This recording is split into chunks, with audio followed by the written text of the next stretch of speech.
नमस्कार मेरे प्रिय भाइयों और बहनों। प्रौढ़ चर्चा तो एक अंतहीन चर्चा है और इसलिए यह चर्चा चलती रहेगी और मैं चाहूँगा कि आप सभी लोग प्रौढ़ के बारे में स्पष्टता से और गहराई से समझने का प्रयास करें, क्योंकि हमें प्रौढ़ व्यवस्था लानी है, इसका निर्माण करना है ताकि मनुष्य आज जिन समस्याओं से जूझ रहा है और उसका निदान नहीं पा रहा है वे समस्याएं सुलझ जाएंगी।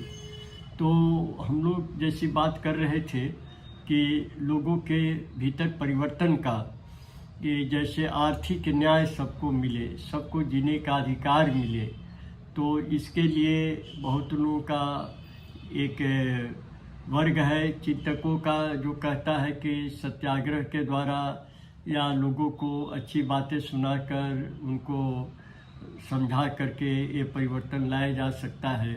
लेकिन प्रायः देखा जाता है कि अच्छी बात तो सुनने में बहुत बढ़िया लगती है, मीठी लगती है, लेकिन अच्छी बात कहने से ही या उसका प्रचार करने से ही वो किसी शोषक के मन में या कोई भी जो आर्थिक रूप से दूसरे को प्रताड़ित और पीड़ित किए हुए हैं उनके मन में एक करुणा का भाव, एक समदर्शिता का भाव ला देगा, ये नहीं कहा जा सकता है।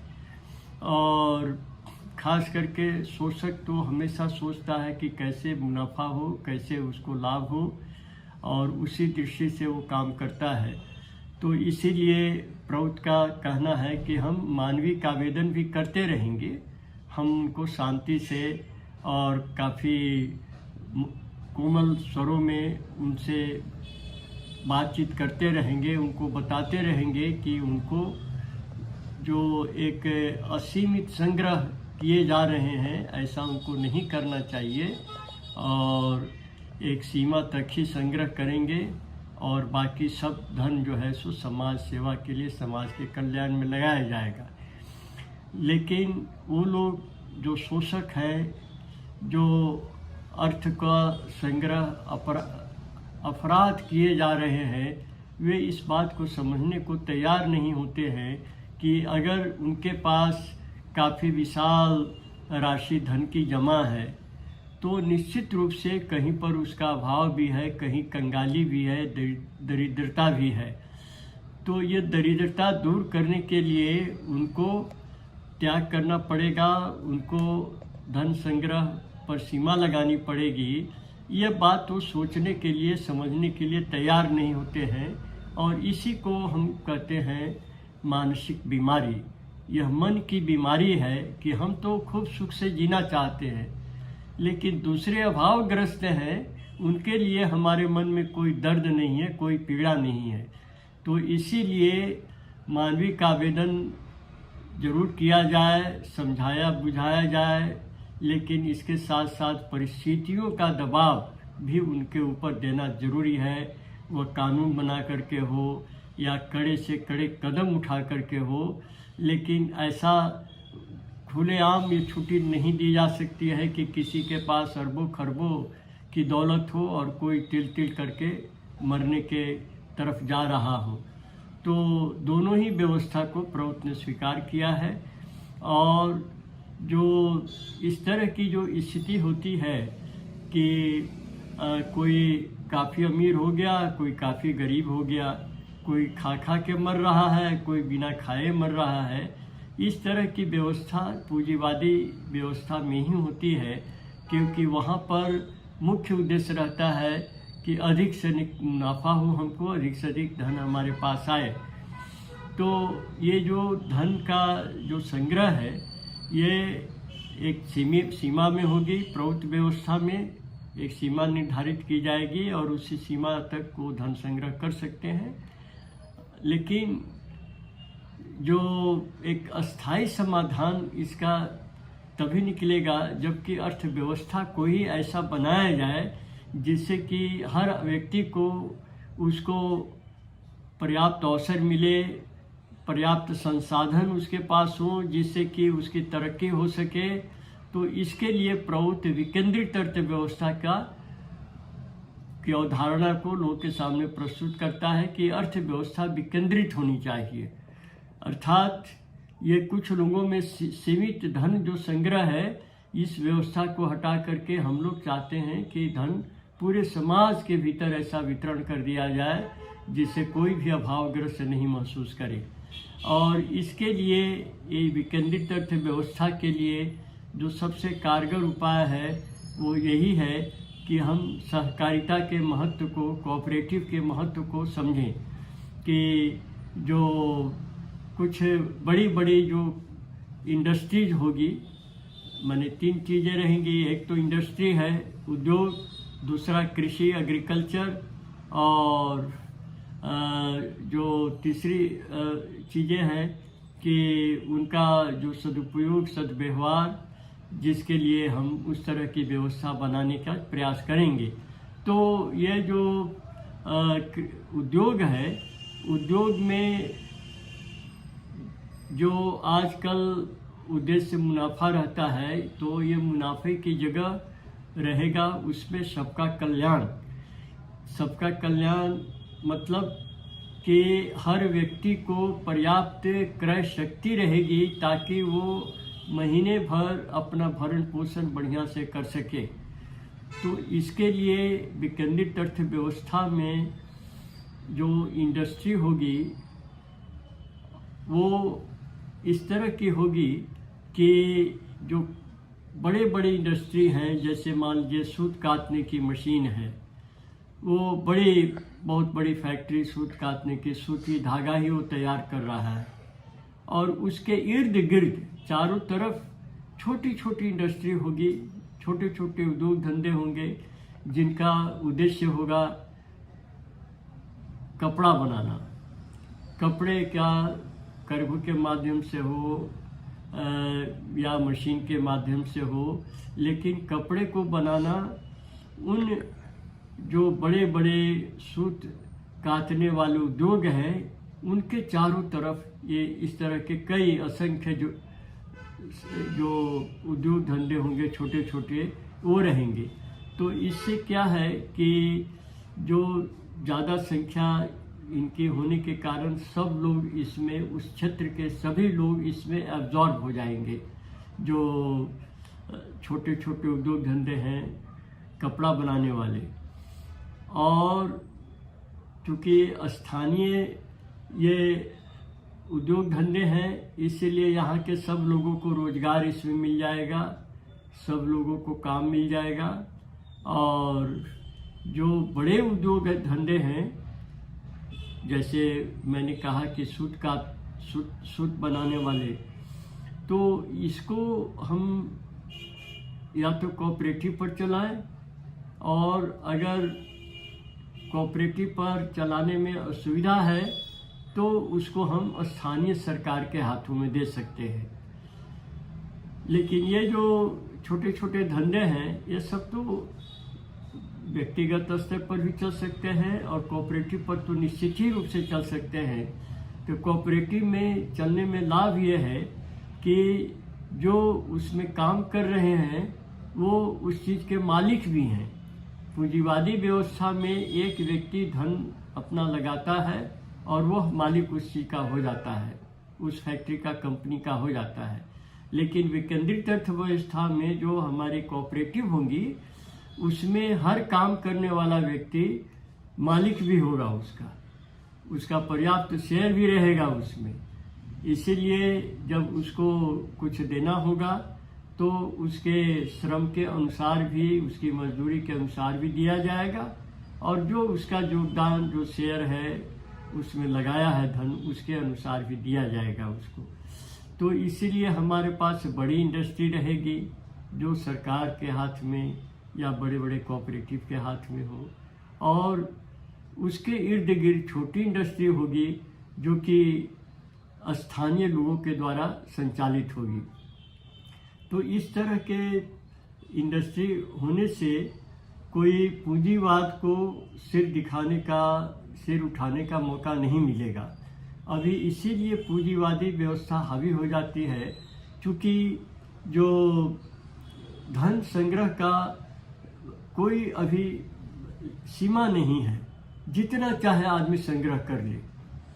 तो जितना संग्रह करने की जब छूट है तो इसी में जो चालाक है, जो ज़्यादा सक्षम है, समर्थ है, वो जो है अपनी चालाकी से धन काफ़ी पैदा कर लिए, काफ़ी कमा लिए, मुनाफा काफ़ी कमा लिए। तो ये जो मुनाफाखोरी वाली व्यवस्था है, इसको ज़रूरतमंद लोगों की आवश्यकता पूरी करने वाली व्यवस्था में तब्दील करना है। माने ग्रीड बेस्ड जो इकोनॉमी है, धन के लालच को, धन के संग्रह को बढ़ाने वाली अर्थव्यवस्था को हम नीड बेस्ड कर देंगे। ज़रूरत के अनुसार लोगों को धन मिले, किसी को ऐसा नहीं लगे कि मेरे पास साधन नहीं है इसलिए मैं नहीं बढ़ पा रहा हूँ, मैं अपनी तरक्की नहीं कर पा रहा हूँ। तो इसलिए नीड बेस्ड इकोनॉमी में इसको कन्वर्ट करना है। इंडस्ट्री प्रॉफिट के लिए नहीं होगी, बल्कि वो सब लोगों को आर्थिक रूप से स्वावलंबी करने के लिए होगी। यह प्रौढ़ की एक बहुत बड़ी विशेषता है कि अर्थव्यवस्था में मुनाफाखोरी नहीं होगी।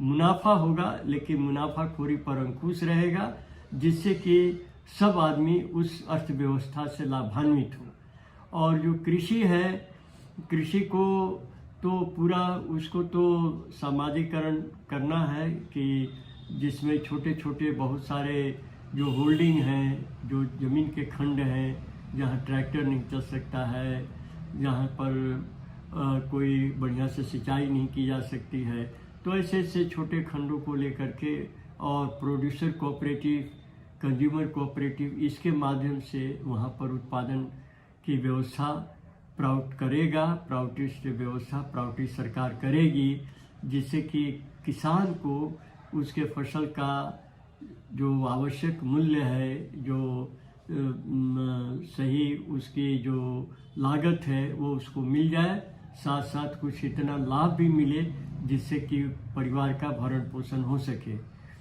तो इस विकेंद्रित अर्थव्यवस्था से पूंजीवाद पर पूरी रोक लग जाएगी, क्योंकि जहाँ पर अर्थव्यवस्था केंद्रित है, कुछ लोगों के हाथों में है। जैसे अभी हमारे देश में 10% लोगों के हाथों में 80% धन है। देश का 80% धन 10% लोगों के हाथों में है, और 90% लोगों को केवल 20% धन में गुजारा करना पड़ता है। इसीलिए अभाव दिखाई देता है, इसीलिए बेरोजगारी दिखाई देती है, इसीलिए कंगाली है। और अभाव रहने के कारण, अर्थव्यवस्था की कमियों के कारण लोगों को जो भरपूर उनको धन या साधन नहीं मिल पाते हैं, तो कुछ लोग चोरी भी करने लगते हैं, पाकिटमारी करने लगते हैं, डकैती करने लगते हैं, छीना झपटी करने लगते हैं, अपहरण करते हैं, फिरौती मांगते हैं, तरह तरह के अपराध भी इसके कारण बढ़ने लगते हैं। इसीलिए प्रौढ़ की ये सोच है कि अर्थव्यवस्था को विकेंद्रित करें, ताकि कोई भी आदमी अपने को असहाय, बेसहारा या अभावग्रस्त नहीं महसूस करे। ये हर व्यक्ति अपने पैरों पर खड़ा हो और अपने आगे बढ़ने के लिए पर्याप्त अवसर चाहता हो और उसको ये चीज़ उपलब्ध हो। और जो ये पूंजी व्यवस्था में बहुत लोगों को कहना है कि जो धन लगाया है उसको जितना बढ़ाने दिया जाए, और जितना अर्थव्यवस्था बढ़ेगी वैसे ही रोजगार के अवसर भी बढ़ेंगे और कोई भी गरीब नहीं रहेगा। लेकिन व्यवहार में ऐसा कहाँ हो पाता है। हम लोग 75 वर्षों से देख रहे हैं कि दोनों तरह की अर्थव्यवस्था चलती रही है, लेकिन अभी तक ये विषमता जो अर्थव्यवस्था की है, अमीर और गरीब की इस खाई को नहीं पाटा जा सका है। इसका कारण यह है कि अर्थव्यवस्था को प्रगति करने के लिए, उन्नति करने के लिए जब यांत्रिकीकरण किया जाता है, मैकेनाइजेशन किया जाता है, तो इसका लाभ तो जरूर है कि उत्पादन बढ़ जाता है, लेकिन उत्पादन बढ़ने से उसका जो मुनाफा है उसका लाभ मिलता है केवल पूंजीपति को, जो मालिक है उस कंपनी का। लेकिन जो कर्मचारी हैं, जो काम करने वाले हैं, जिनके कारण ये मुनाफा हुआ है और जिनके कारण उसका उत्पादन क्षमता बढ़ी है, उनको कुछ नहीं मिलता है। उनको बस जो उनका कुछ तनख्वाह निश्चित किया हुआ है वही मिलता है।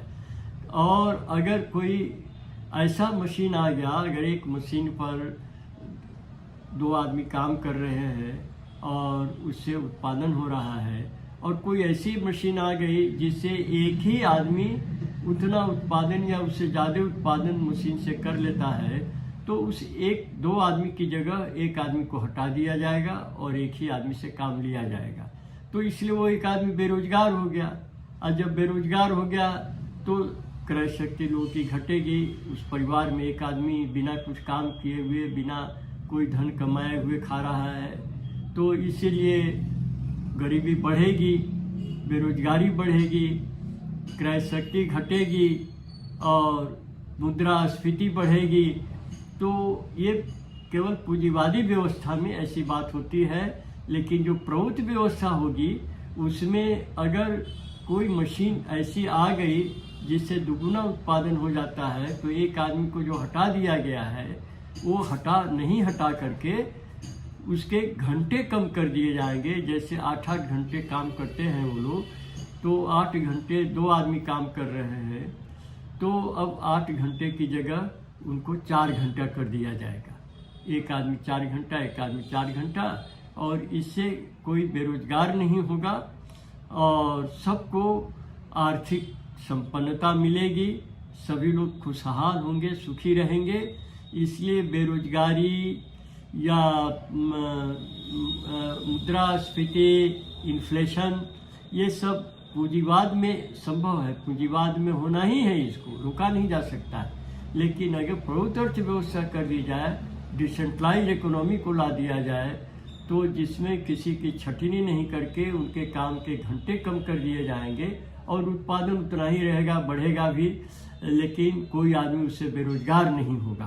तो ये सब व्यवस्था हमें प्रौढ़ के आने से ही होगी। इससे प्रौढ़ व्यवस्था जल्दी जल्दी आ जाए, अधिक से अधिक समय नहीं ले, इसके लिए हम सब लोगों को सक्रिय होना आवश्यक है।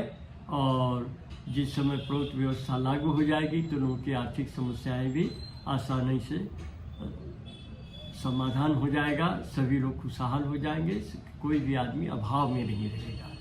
नमस्कार।